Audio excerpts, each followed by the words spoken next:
Praise the Lord. मरकुस रचित सुसमाचार 4 अध्याय 20 में लिखा है, और जो अच्छी भूमि पर बोए गए ये वे हैं जो वचन सुनकर ग्रहण करते हैं और फल लाते हैं, कोई 30 गुना, कोई 60 गुना, कोई 100 गुना। तो यहाँ पर हम देखते हैं कि प्रभु कहता है कि वचन, जब हम वचन पढ़ते हैं तो हम अक्सर देखते हैं कि हम पढ़ते पढ़ते हमारे ऊपर से उड़ जाता है, हम कहानी के रूप में पढ़ जाते हैं और उसके बाद हम भूल जाते हैं। ऐसा क्यों होता है? हम उस वचन को ग्रहण क्यों नहीं कर पा रहे, या वचन हमारे मन में क्यों बीज के रूप में पनपता क्यों नहीं है? तो ये हमको देखना है कि प्रभु कारण बोलने का कारण क्या है, कि हम वचन किस कारण ग्रहण नहीं कर पा रहे। तो यहाँ पर हम देखते हैं कि वचन क्या है? बीज क्या है? वचन है। तो प्रभु यीशु मसीह कहता है, तो जो बीज बोने वाला है, जो मार्ग के किनारे बोया जाता है, जो पथरीली भूमि पर बोया जाता है, जो झाड़ियों में बोए जाते हैं, ये सब क्या होता है कि फल ठीक से नहीं लाते हैं। क्योंकि हम देखते हैं कि मार्ग के किनारे क्या कंकड़ पत्थर सब रहता है, और वहाँ से लोग जाते हैं, आना जाना करते हैं, तो उसको रौंदते हुए चले जाते हैं।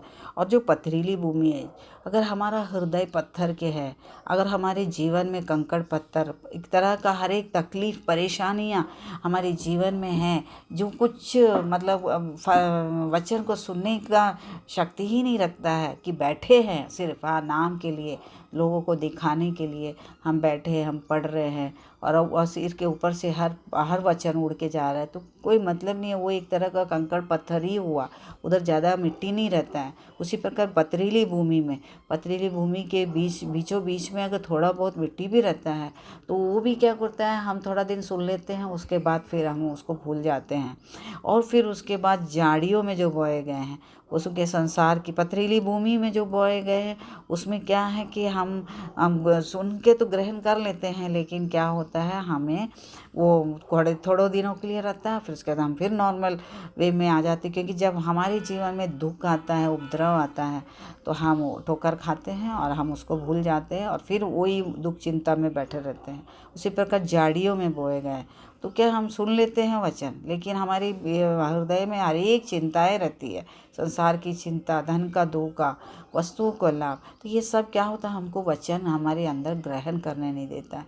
तो प्रभु कहता है, जब तुम वचन पढ़ने के लिए बैठते हो, या वचन सुनने के लिए बैठते हो, या वचन सुनने आते हो, तो सबसे पहले अपने हृदय को तैयार करिए, अपने मन को तैयार करिए, अपने शरीर को तैयार करिए कि मैं वचन सुनने जा रही हूँ, वचन पढ़ने जा रही हूँ। प्रभु, मेरे अंदर के सारे कंकड़ पत्थर, पथरीली झाड़ियाँ सब तो निकाल के फेंक। हमको प्रार्थना करना है, प्रभु मैं वचन पढ़ने जा रही हूँ, मुझे 100 गुना फल देना, कि जो वचन जो मैं पढ़ूंगी वो मेरे जीवन में अंकुरित है, वो मुझे एक चेंजेस लाए, वो मेरे जीवन को बदले।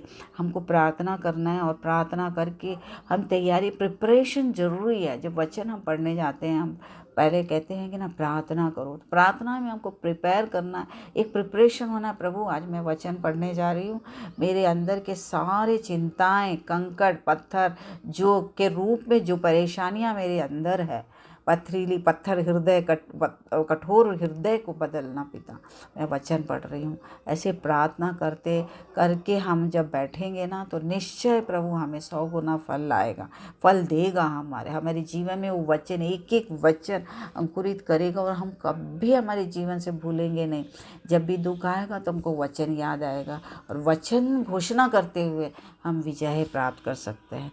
इसीलिए हमेशा जब भी आप वचन पढ़ेंगे, तो आप हमेशा अपने आप को तैयार कीजिए। क्योंकि प्रभु कहता है कि कल की चिंता तू मत कर, तो ये सब बोझ को लेकर वचन मत पढ़, क्योंकि मैं तेरे को देने वाला। बोलते हैं ना, मैं कौओं को, शोषणों को, सबको मैं खिलाता हूँ, मैं उसका रखवाली करता हूँ। तो फिर तू फिर क्यों नहीं, तू तो उससे बढ़कर है, तेरी चिंता मैं नहीं करूँगा क्या? तो बस इतना ही बोलता है प्रभु, तू परमेश्वर के राज्य की खोज कर। तो हमको वचन पढ़ना है, उसकी राज्य के बारे में पढ़ना है, उसके राज्य के बारे में ध्यान देना है, उस स्वर्ग की ओर ध्यान देना है। कल की चिंता मत करो, प्रभु सब कुछ देगा। तो वचन पढ़ते वक्त अपने आप को प्रिपेयर करिए, अपने आप के अंदर की कंकड़ पत्थर झाड़ीली सबको निकाल के, प्रभु मैं तेरे पास समर्पित हो रही हूँ, मुझे वचन अच्छा से ग्रहण कराना और उसकी गहराई को समझाना और उसको अंकुरित कराना और हमेशा मेरे साथ रहना। और उसके बाद हर एक दुख तकलीफ़ों में आप वचन से घोषणा करके आप इस दुख तकलीफ़ों को दूर कर सकते हैं। प्रभु आप सबको ब्लेस करे। गॉड